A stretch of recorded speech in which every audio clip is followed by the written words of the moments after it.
শুরু করব এবং ফার্স্ট হচ্ছে গিয়ে যাব যাতে হচ্ছে গিয়ে আপনাদের অন্য যে ক্লাস আছে এটা আমি শিডিউল ক্লাস, এটাতে কোনো প্রবলেম হয় না। তো সবাইকে একটু রিকোয়েস্ট করব কাইন্ডলি আপনার নেম এন্ড আইডিটা হচ্ছে চ্যাট বক্সে দিয়ে দিতে। দেন হচ্ছে গিয়ে আমরা খুব ফাস্ট ক্লাসটা শেষ করে হচ্ছে গিয়ে আপনারা যাতে অন্য ক্লাসে চলে যেতে পারেন। সো নেম এন্ড যেহেতু ক্লাস রেকর্ডিং স্টার্ট হয়েছে, so you can write down your name and ID on the chat box. So officially this is our lecture 21 and we already completed our extra 2 classes. In last lecture we completed our second class test, and who have missed the second class test আমি বলে দিয়েছি এটার কোনো makeup আমি নিব না except one, একজনের একটা genuine problem আছে, I know that. So তারটা হচ্ছে কি মেকআপ ক্লাস টেস্ট নিব। এন্ড ফার্স্ট ক্লাস টেস্ট যারা মিস করেছেন এর মধ্যে দুইজন আছেন যাদের হচ্ছে গিয়ে আমি মেকআপ নেওয়ার সময় আমি তাদেরকে অ্যাসাইন করিনি। তাদের মেকআপটা নিব হচ্ছে গিয়ে ওয়েডনেসডে, তাদের কনভেনিয়েন্ট যে টাইমটা আছে। এমন হতে পারে যে আমি সন্ধ্যার সময় হয়তো এক্সাম কোশ্চেনটা আপলোড করব, তখন তারা এক্সামটা দিয়ে দিবে। যারা মিস করেছেন ফার্স্ট ক্লাস টেস্টের মেকআপটা, যাদের আমি এবং বলে দিচ্ছি মেহেদি এবং আলী, এই দুজনকে হয়তো আমি ওয়েডনেসডে সন্ধ্যার সময় কোশ্চেন অ্যাসাইন করে দেবো, সেখান থেকে নিব। Okay, so let's talk about today's class. So in today's class, we will start a new topic, which is consumer surplus and producer surplus. আমরা যখন হচ্ছে প্রিন্সিপাল গুলো পড়েছিলাম সেখানে consumer surplus and producer surplus নিয়ে বলা ছিল, এবং বলা ছিল যে যখন মার্কেট ফেলিওর অ্যারাইজ হয়, one of the main reason behind it is consumer surplus and producer surplus. তো এটা নিয়ে আমরা আসলে আজকে চ্যাপ্টারে পড়বো, এবং আমরা আসলে আমাদের ফাইনালের জন্য বেশ ভালোভাবে এগিয়েছি। অনেকগুলো চ্যাপ্টার আমরা কমপ্লিট করেছি, আমরা 3টা চ্যাপ্টার অলরেডি কমপ্লিট করে আসছি। সো আমার এক্সপেকটেশন হচ্ছে আরো 2টো চ্যাপ্টার কমপ্লিট করা। সো আই হোপ আমরা খুব ভালোভাবে অনলাইন ক্লাসে আসলে আমরা খুব ভালোভাবে আসলে আমাদের আমি যে ফ্লোতে আগাতে চাচ্ছিলাম, মেইন কথা আমার এটা, সেই ফ্লোতে আমরা আগাচ্ছি। সো ইনশাআল্লাহ আমাদের আসলে ক্লাসগুলো ভালো হবে।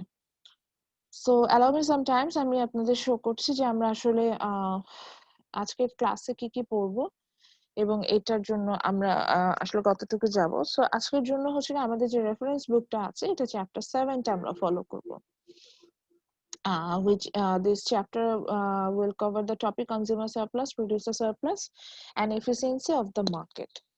So আমরা যেটা জানি যে মার্কেটটা যখন ইকুইলিব্রিয়ামে থাকে আমরা ধরে নিই যে এটা হচ্ছে গিয়ে এর সবচেয়ে ভালো পজিশনে আছে, মানে ইটস লাইক যে এই মার্কেটের সবচেয়ে বেটার পজিশনে আছে, এবং হচ্ছে গিয়ে মার্কেট প্রাইসটা যদি আপনি বলেন বা কোয়ান্টিটি যদি বলেন, সেখান থেকে হচ্ছে গিয়ে বা রিসোর্স অ্যালোকেশনটাকে যদি আমি বলি সেটা সবচেয়ে বেটার পজিশনে আছে, সেই সিচুয়েশনটাকে আমরা বলি হচ্ছে গিয়ে আপনার সেই সিচুয়েশনটাকে আমরা বলি হচ্ছে কি যে ব্যালেন্সিং সিচুয়েশন, এটাকে আমরা বলি হচ্ছে ওয়েলফেয়ার।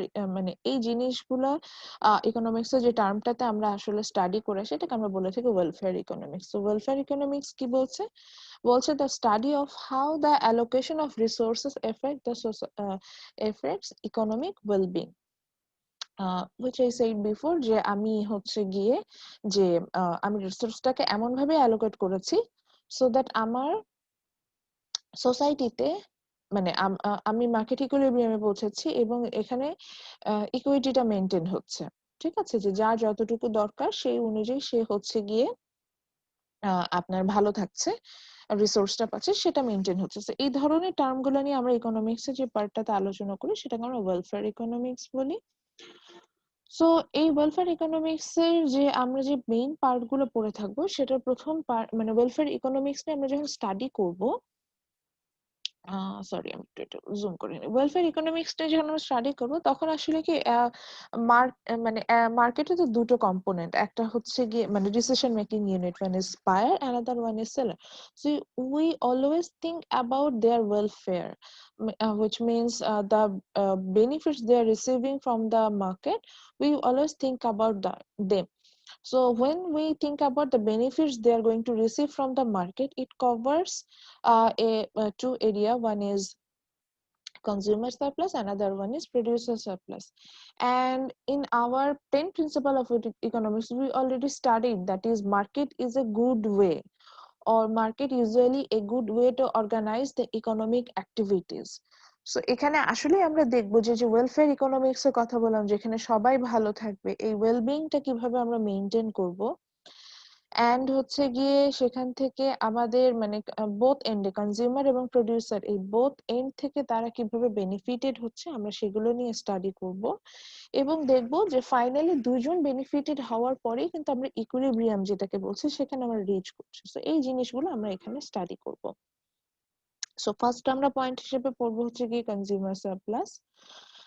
দেন আমরা এই চ্যাপ্টারে কনজিউমার সারপ্লাসটা বোঝার পর আমরা দেখবো যে কনজিউমার সারপ্লাসটা আসলে কিভাবে আমরা খুঁজে পাই এবং ইকুইলিব্রিয়ামের সাথে সাথে এই যে কনজিউমার সারপ্লাসের পোর্শনটা কিভাবে বাড়তে থাকে এবং কোনো কারণে যদি সেখানে ট্যাক্সেশন বা আদার্স কারণে যদি প্রাইসিং এ চেঞ্জেস হয় সেক্ষেত্রে কনজিউমার সারপ্লাসের পরিবর্তনটা কিভাবে হবে সেটা দেখবো।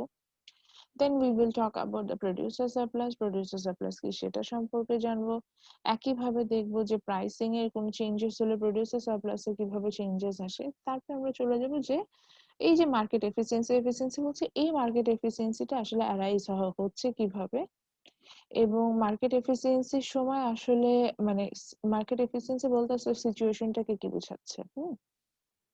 সো সেগুলো নিয়ে কিন্তু আমরা এই চ্যাপ্টারে জানবো। তো দ্যাটস ইট। আমি যদি আরো ভালোভাবে বলতে চাই এই চ্যাপ্টার আমরা মেইনলি 3টা টপিক কভার করে আসবো। আমি বলেছেন যে সব সময় হচ্ছে গিয়ে সামারিতে যাবেন। একটা চ্যাপ্টার যদি এই বইটার সুবিধাই এটা যে সামারিটা দেখে নেবেন। সো এখানে যে সামারি তো দেখি তো আমরা দেখলাম যে প্রথমে আমরা কনজিউমার সারপ্লাস নিয়ে পড়বো, প্রোডিউসার সারপ্লাস নিয়ে পড়বো। দেন হচ্ছে গিয়ে আমরা এই কনজিউমার সারপ্লাস প্রোডিউসার সারপ্লাস যে এফিশিয়েন্ট অ্যালোকেশন অফ রিসোর্সেস এই কনসেপ্টটাতে আসবে এবং সেটা কিভাবে হচ্ছে সেটা জানবো। জানার পরে হচ্ছে আবারও ইকুইটি এবং এফিসিয়েন্সি নিয়ে কিছুটা কনসেপ্ট আছে সেটা হয়তো আবারও একটু ক্লিয়ার করব। দেন এই চ্যাপ্টারটা আসলে complete. So these are the key concept in this chapter which is welfare economics, willingness to pay, মানে যা যা কমপ্লিট করে আসছে। সো আমি একটু রিকোয়েস্ট করেছিলাম যে সবাইকে হচ্ছে কি চ্যাট বক্সে ফোন নাম্বার বলছি না, আমার আইডিটা দিয়ে দিতে। সো এটা একটু দিয়ে দিবেন যাতে অ্যাটেন্ডেন্সটা মিসিং না হয়। আর কালকের অ্যাটেন্ডেন্সটা তো আপনাদের ক্লাস টেস্টে যারা যারা অ্যাটেন্ড করেছেন তারা পাবেন এটাই। So let's talk about the consumer surplus. So when you talk about consumer surplus, first of all, একটু আসি কনজিউমার পয়েন্টটা অ্যারাইজ হচ্ছে কোনখান থেকে? অবভিয়াসলি ডিমান্ড থেকে। সো আমরা ডিমান্ড বলতে আসলে কি বুঝি? আমরা ডিমান্ড বলতে বুঝি when you have the willingness and ability to pay for a product. Again I mentioned when you have the willingness and ability to pay for a product, আপনার ইচ্ছাও আছে এবং সামর্থ্য আছে একটা প্রোডাক্টের জন্য পে করার ক্ষেত্রে, সেই সিচুয়েশনটাকে কিন্তু আমরা বলছি হচ্ছে গিয়ে সেই তখন আমরা এটাকে বলে থাকি হচ্ছে ডিমান্ড।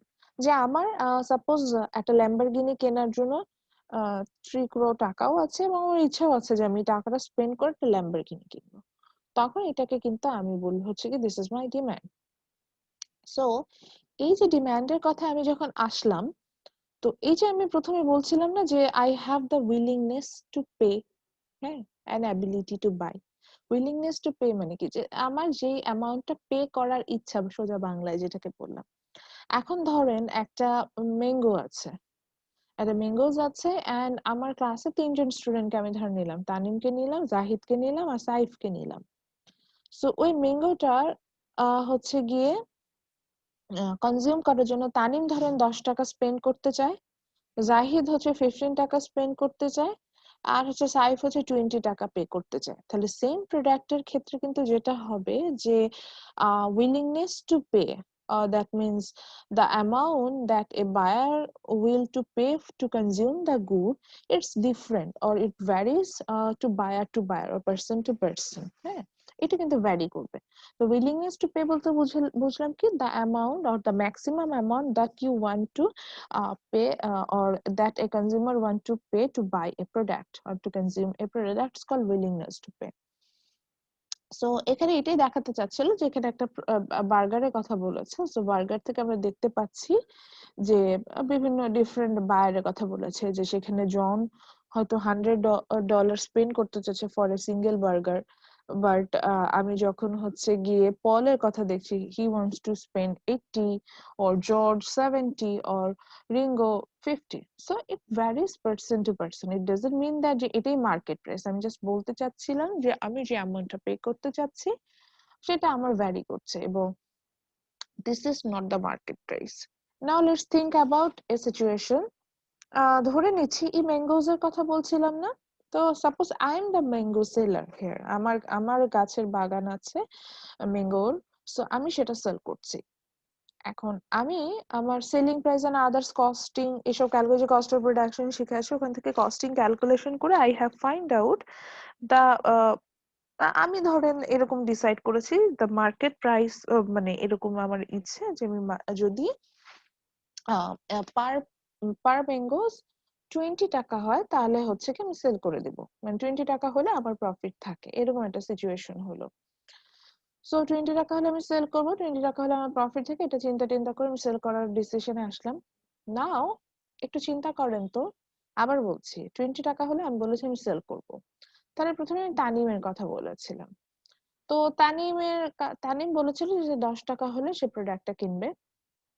জাহিদের কথা বলেছিলাম তার জন্য 15, সাইফের জন্য 20। তো আমি কিন্তু মনে মনে প্রাইস ফিক্সড করে রেখেছি কত, 20। 20 টাকা হলে আমার প্রফিট থাকবে, আমি সেল করে দিব। এখন ধরেন আমার শপে তানিম আসলো, এসে জিজ্ঞাসা করছে ম্যাডাম আমের আমের দাম কত। তো আমি চিন্তা করলাম যে আমি 20 টাকা যদি বলি, তানিম তো জানি ওর যে স্বভাব, ও তো আমার সাথে বার্গেন করবে। তো আমি কি করেছি, আমি ওকে বললাম যে ম্যাঙ্গোর প্রাইস হচ্ছে গিয়ে আপনার ম্যাঙ্গোর প্রাইস হচ্ছে গিয়ে 30 টাকা। ঠিক আছে, আমি বললাম যে ম্যাঙ্গো প্রাইস 30 টাকা পার পিস। সো আপনি তো আমার স্টুডেন্ট, জান স্যার 25 হলে আমি দিয়ে দিব। এখন তানিম চিন্তা করলো, আরে আমি তো 10 টাকা পে করতে চাইছি, সেখানে ম্যাডাম হচ্ছে গিয়ে আমাকে 25 টাকা দিয়ে দিতে চাচ্ছে। মানে মানে এত আমার অনেক বেশি দামে চলে যায়। এবং সে ধরেন বাজারে আরো দোকান টোকান ঘুরে টুরে এসে সে জানে যে এই একটা আমের দাম আপনার হচ্ছে গিয়ে কোনোভাবেই মানে সরি আমি একটু ভুল বলছি, তানিমের 10 টাকা পেমেন্ট ছিল না, তো আমার কোনো কারণে কস্টিং হচ্ছে 10 টাকায়, আমি একটু ভুল বলেছি, এই জন্য একটু হিসাবে ভুল এসে গেছে। So, আমার কস্টিং হচ্ছে 10 টাকা। এখন তানিম কোনো কারণে হচ্ছে গিয়ে চিন্তা করেছে, মানে যখন বাজারে ঘুরে টুরে আসে ও দেখলো যেটার দাম 10, মানে 10 টাকার নিচে সে দেওয়া সম্ভব, মানে কমানো সম্ভব আর এবং সে 10 টাকায় পে করতে চায়। তো আমার শপে যখন সে আসছে আমাকে জিজ্ঞেস করছে প্রাইস কত।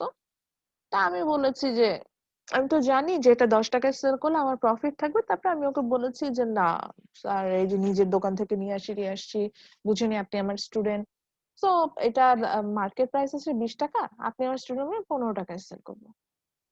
এখন তানিম দেখলো যে ও দিতে চায় হচ্ছে 10 টাকা, আর আমি দাম চাচ্ছি 15 টাকা, ওর পক্ষে তো সম্ভব, বার্গেনিং করা শুরু করলো। তো বার্গেনিং করা শুরু করলো, বার্গেনিং করে দেখা গেল যে আমার সাথে হচ্ছে গিয়ে বার্গেনিং করে আমি দেখলাম যে 10 টাকায় যেহেতু আমার প্রফিট থাকে, মার্কেট প্রাইসও 10 টাকা, আমাকে দিয়ে দিলাম। তাহলে কি হলো, তানিম 10 টাকায় পে করতে চাচ্ছিল এবং মার্কেট প্রাইস 10 টাকাতে সে প্রোডাক্টটা পেয়ে গেল। ম্যাম এবার তানিম ভাই তো নাই। এবার আসি, না থাকুক, এবার আসি তারপরে হচ্ছে কি জাহিদের ব্যাপারে। জাহিদের কি হলো, তার কিন্তু উইলিংনেস টু পে 15 টাকা। জাহিদের ইচ্ছা হচ্ছে গিয়ে 15 টাকা সে পে করবে। একইভাবে সে শপে আসছে, আমার তো মার্কেট প্রাইস 10 টাকা, মানে 10 টাকা হইলেই আমার প্রফিট থাকে। সেখানে জাহিদ আসার পরে আমি দেখলাম যে জাহিদ তো আরো একটু ওয়েল অফ, ঠিক আছে, ওর কাছে একটু বেশি দাম চাই। তো সব মিলে বার্গেনিং করে আমরা ধরেন প্রাইসটা ঠিক করলাম $12, 12 টাকা। সো এখন জাহিদ তো অনেক খুশি, কারণ কি, কারণ সে পে করতে চাচ্ছিল 15 টাকা। হ্যাঁ, সেখানে সে 12 টাকায় প্রোডাক্টটা পেয়ে গেছে। মনে মনে কি এত জাহিদ ভাববে না যে আমার 3 টাকা লাভ হইলো। ঠিক একইভাবে এবারে সে সাইফের কাছে, সাইফ পে করতে চেয়েছে কত, 20 টাকা। একইভাবে ওই ধরেন 12 টাকায় আমি এটা সেল করে দিয়েছি সাইফের কাছে। তাহলে সাইফের মনে মনে লাভ কত হলো, নিট প্রফিটটা কতটুকু হলো, 8 টাকা।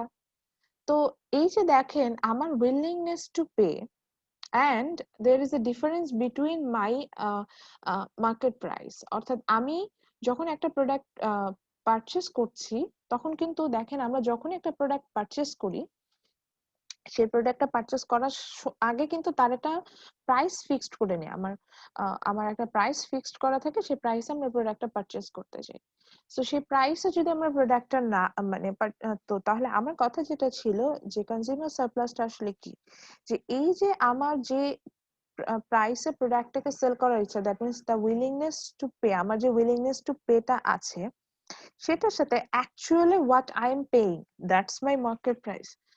So the difference between what I am paying over there and the willingness to my willingness to pay for it, this difference is called consumer surplus বা ভোক্তার উদ্ধৃতি বা ভোক্তার যে আমি যেটাকে বলছি যে লাভ, যেটাকে আমি বলছি, এটাকে আমি বলছি হচ্ছে কনজিউমার সারপ্লাস। আবার মেনশন করছি, মানে আমার যেটা পে করার ইচ্ছা ছিল সেটার সাথে আমি অ্যাকচুয়ালি যেটা পে করছি, অর্থাৎ মার্কেট প্রাইস যেটা, এই দুটোর যে ডিফারেন্স, সেটাকে আমি বলছি হচ্ছে গিয়ে কনজিউমার সারপ্লাস।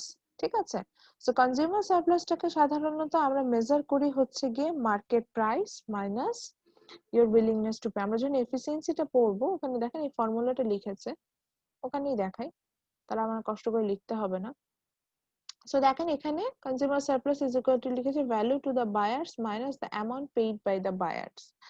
আচ্ছা, মানে এখানে বলছে যে willingness to pay minus amount paid by buyers means হচ্ছে কি ওর market price. So consumer surplus means হচ্ছে গিয়ে আপনার উইলিংনেস টু পে মাইনাস হচ্ছে মার্কেট প্রাইস, এই দুটোর মধ্যে ডিফারেন্স। আচ্ছা, সো আবার বুঝাচ্ছি, তাহলে কনজিউমার সারপ্লাস আমি বুঝলাম কি, যে আমি যখন একটা প্রোডাক্ট পারচেজ করতে যাব সেক্ষেত্রে আমার একটা প্রিফিক্সড প্রাইস থাকে যে আমি এই প্রাইসে এই প্রোডাক্টটা কিনতে চাই, সেটার সাথে আমি আমি মার্কেট প্রাইসে আসলে যেটা পে করলাম এইটার যে ডিফারেন্স, এটাকে আমি বলছি কনজিউমার সারপ্লাস। এখন আপনি বলতে পারেন ম্যাডাম কনজিউমার সারপ্লাস তো তাহলে নেগেটিভও হতে পারে, আমার অনেক সময় নেগেটিভ মানে কনজিউমার সারপ্লাস নাও থাকতে পারে। হ্যাঁ, হইতেই পারে। মানে কনজিউমার সারপ্লাস যে আমার সবসময় যে আমি বললাম যে যেমন তানিমের ক্ষেত্রে এটা যেটা হয়েছিল যে আমি মার্কেট প্রাইসও যা চাচ্ছি ওর উইলিংনেস টু পেও তাই, তো সো এখানে কোনো কনজিউমার সারপ্লাস ছিল না। জাহিদের জন্য যা ছিল সাইফের জন্য কিন্তু সেটা অনেক বেশি বেশি ছিল। তো মেইন কথা হচ্ছে কনজিউমার সারপ্লাস যে সবার জন্য সেম হবে এমন কোনো বিষয় না, এবং কনজিউমার সারপ্লাস যে পজিটিভই হবে এমন কোনো বিষয় না, এটা নেগেটিভও হতে পারে, মানে ঋণাত্মকও হতে পারে। আমি একটা এক্সাম্পল দিচ্ছি আর একটা। এখন ধরেন ক্লাসে কে আছে এখান থেকে দেখে বলি, ধরেন তৌহিদ আর সাজ্জাদ, দুইজন খুব পশ। সো তারা পশ জায়গা ছাড়া হচ্ছে গিয়ে ড্রেস কিনে না, সো দুইজন যাচ্ছে ইয়েলোতে টি শার্ট কিনতে। এখন তৌহিদের উইলিংনেস টু পে, মানে সে মনে মনে প্রাইস ফিক্স করছে যে ইয়েলোতে যেহেতু যাচ্ছে তো যাই, জানি দাম কেমন, সো 1500 টাকা হলে I will purchase T shirt.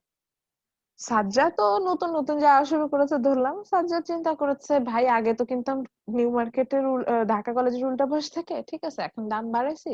So, ও চিন্তা করলো যে 1000 টাকা হলে আমি হচ্ছে ইয়েলো থেকে টি শার্ট কিনবো। So for Tosif the willingness to pay is 1500 টাকা and for Sajjad it's 1000 টাকা.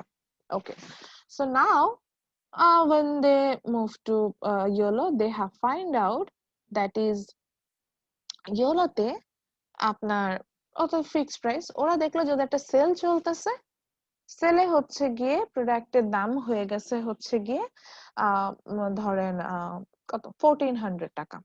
1400 টাকা আমি প্রোডাক্টের প্রাইস দেখতে পাচ্ছি। তাহলে let's talk about Sajjad. Sajjad দাম দিতে চাচ্ছিল, মানে তার উইলিংনেস টু পে ছিল হচ্ছে গিয়ে আপনার 100 মানে 1000 টাকা। সে অ্যাকচুয়ালি পে করতেছে কত, তাকে পে করতে মানে তাকে পে করতে হচ্ছে গিয়ে হচ্ছে 1400 টাকা। 1400 টাকার নিচে কিন্তু সে প্রোডাক্টটা পাচ্ছে না, তাহলে কি তার এক্সপেক্টেড প্রাইসের থেকে বেশি হয়ে গেল না? মানে তার যে উইলিংনেস টু পে, আবার বোঝাতে পেরেছে সাজ্জাদ, মানে ওর মনে মনে দাম ঠিক করে গেছে যে 1000 টাকা হলে ঠিক হয় ইয়েলো থেকে।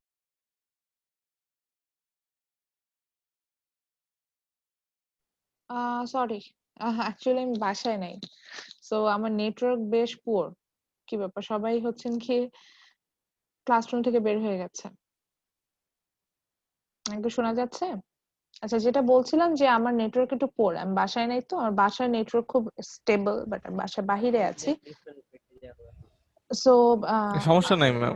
আমার নেটওয়ার্ক হচ্ছে পুয়ারের কারণে আমি আবার মোবাইল ডেটা দিয়ে কানেক্টেড হলাম। আচ্ছা, সো সমস্যা যেখানে নাই। ছিলাম, সো যেখানে এক্সাম্পলটা দিচ্ছিলাম যে সাজ্জাদের কথা বলছিলাম আর আপনার হচ্ছে গিয়ে তৌহিদের কথা বলছিলাম। সো সাজ্জাদ 1000 টাকা একটা এক্সপেক্টেড প্রাইস নিয়ে গিয়েছে যে 1000 টাকা হলে সে প্রোডাক্টটা পারচেস করবে। সেখানে সে প্রাইসটা খুঁজে পেল হচ্ছে গিয়ে 1400 টাকা। তো এখন তো গিয়েছো তো কিনবেই, এমন তো না যে উইলিংনেস টু পে থেকে বেশি হলে কেনা যাবে না।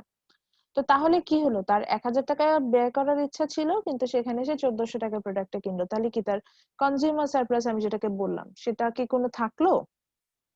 মনে মনে কি তার কোনো লাভ হলো? হলো না কিন্তু। সো এখানে কিন্তু আমরা দেখতে পাচ্ছি consumer surplus negative. Now let's talk about Touhid. Touhid তো মনে মনে ধরেই নিয়ে গেছে যে আমি 1500 টাকা হলেও টি শার্ট কিনবো, সেখানে ও দাম পেলো হচ্ছে গিয়ে 1400 টাকা। সো মিনিমাম অ্যামাউন্টে হলো কিন্তু তার একটা এখানে প্রফিট আছে, মানে একটা সে মনে হলো তার কাছে যে একটা পোর্শন সে কিন্তু কম মানে একটু হলেও সে কম দাম পাচ্ছে, এরকম কিন্তু বিষয়টা তার কাছে আসলো যে সে 1500 টাকায় পারচেস করতে চেয়েছিল, সেখানে সে 1400 টাকায় পাচ্ছে। তো সে কিছু হলো কিন্তু সে এখানে প্রফিট পেলো। So, এইটাই যে এখানে দেখা গেল যে তার বিষয়টা হলো কি 1500 মাইনাস 1400, এই যে দা ভ্যালু টু বায়ার্স, মানে ভ্যালু টু বায়ার্স বলতে বোঝাচ্ছে উইলিংনেস টু পে। আবারও বলছি, কনজিউমার সারপ্লাস হিসাব করার সময় আমরা যে ফর্মুলাটা লিখি এটা হচ্ছে এরকম: consumer surplus is equal to value to buyers minus amount paid by the buyers. দরকার হলে একটু লিখেন। সো কনজিউমার সারপ্লাসের ইনিশিয়াল হিসেবে আমরা এটাকে লিখি হচ্ছে গেছে, আমিও লিখছি, কনজিউমার সারপ্লাসটাকে আমরা সাধারণত শর্টকাটে দেখাই, সো এটাকে আমরা সবসময় লিখি হচ্ছে সিএস। ঠিক আছে? So CS is equal two, আমরা যখন সিএস লিখি, সো সিএস টা যখন আমি লিখি সেখানে হচ্ছে গিয়ে আমি এটাকে আমি কি আবার ডিসকানেক্টেড হয়ে যাচ্ছি? আমি কি আবার ডিসকানেক্টেড হয়ে গিয়েছি? আমাকে কি শোনা যাচ্ছে? ম্যাম এখন ঠিক হইছে ম্যাম। ম্যাম ঠিক আচ্ছা, আছে ঠিক আছে, সরি।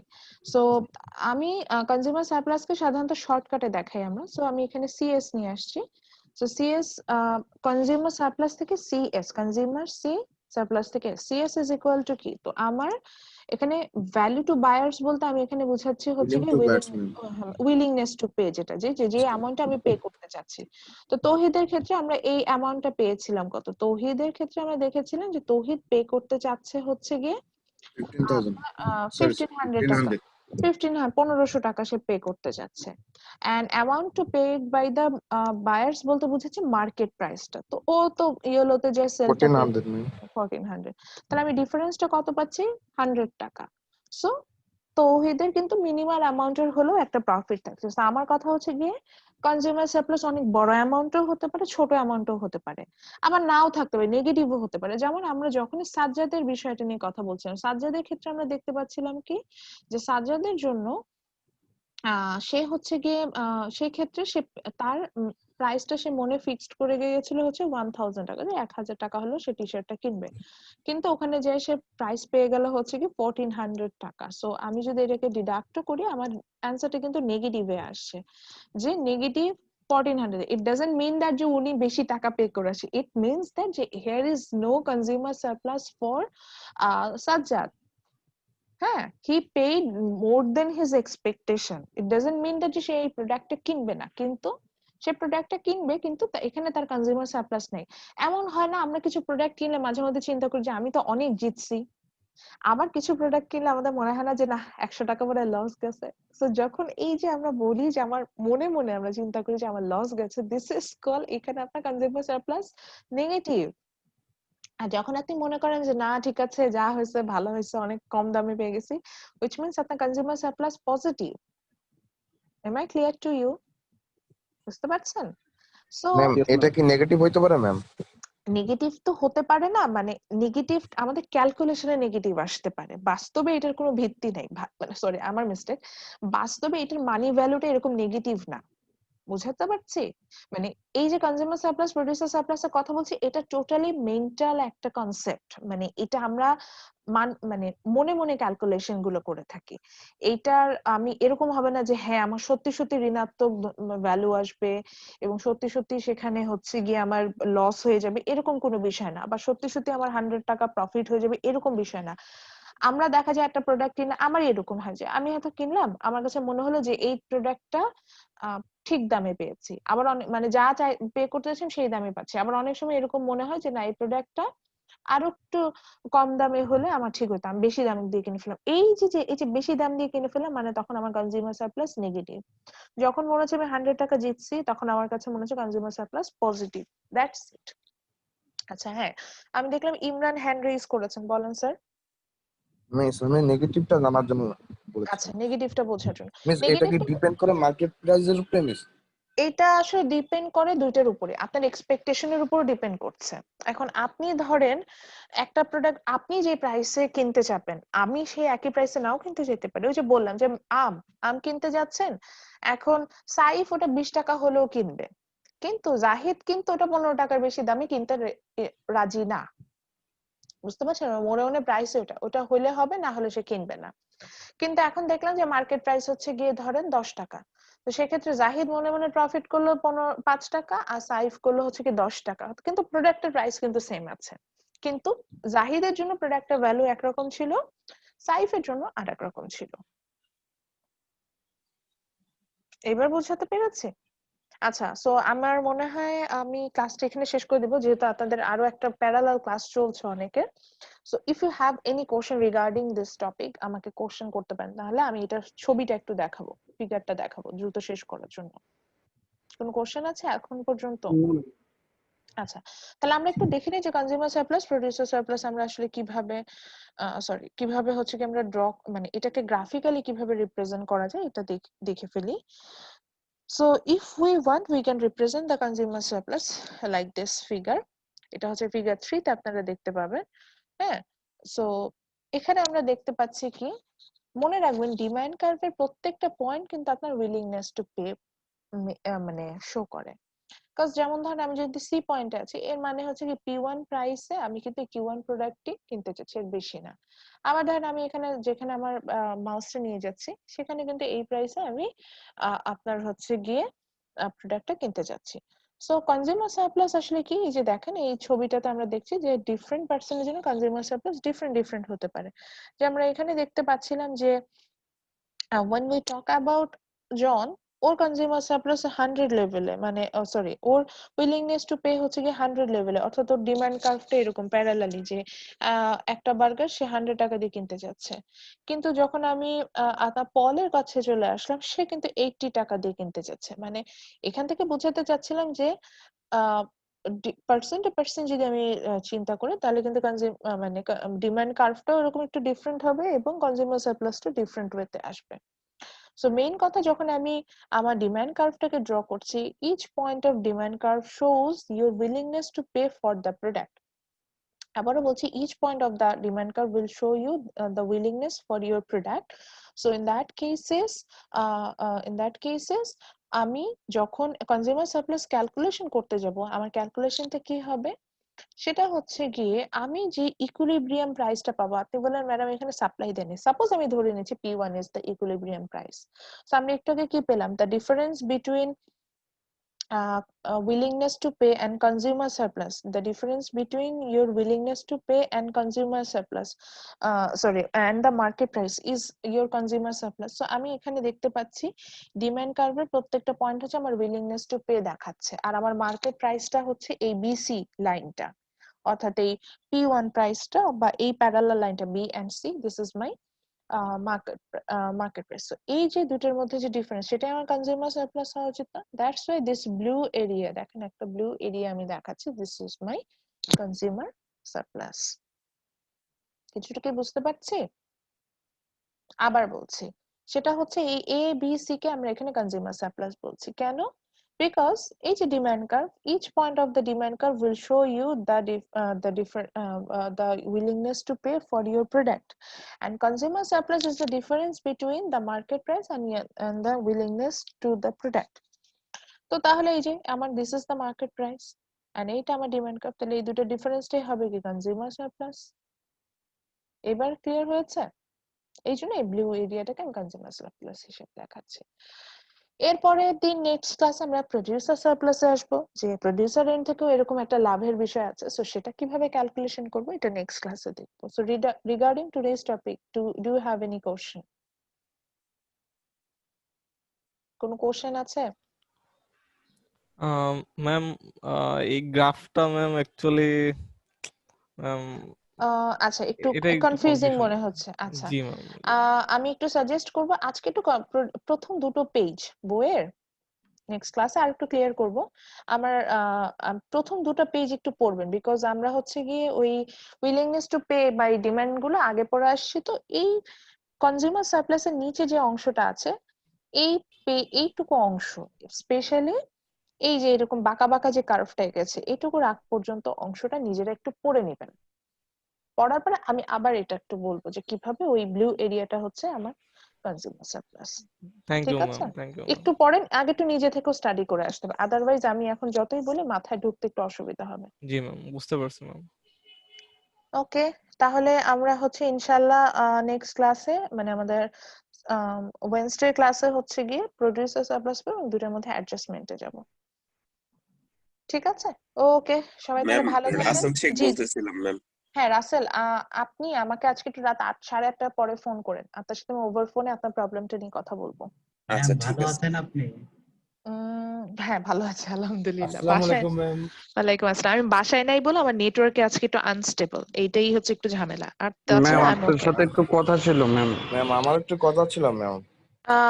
আমাকে যারাই কথা বলতে যাচ্ছেন আজকে রাত 8:30 পরে ফোন দিবেন, তার আগ পর্যন্ত আমি টানা ক্লাসে থাকবো।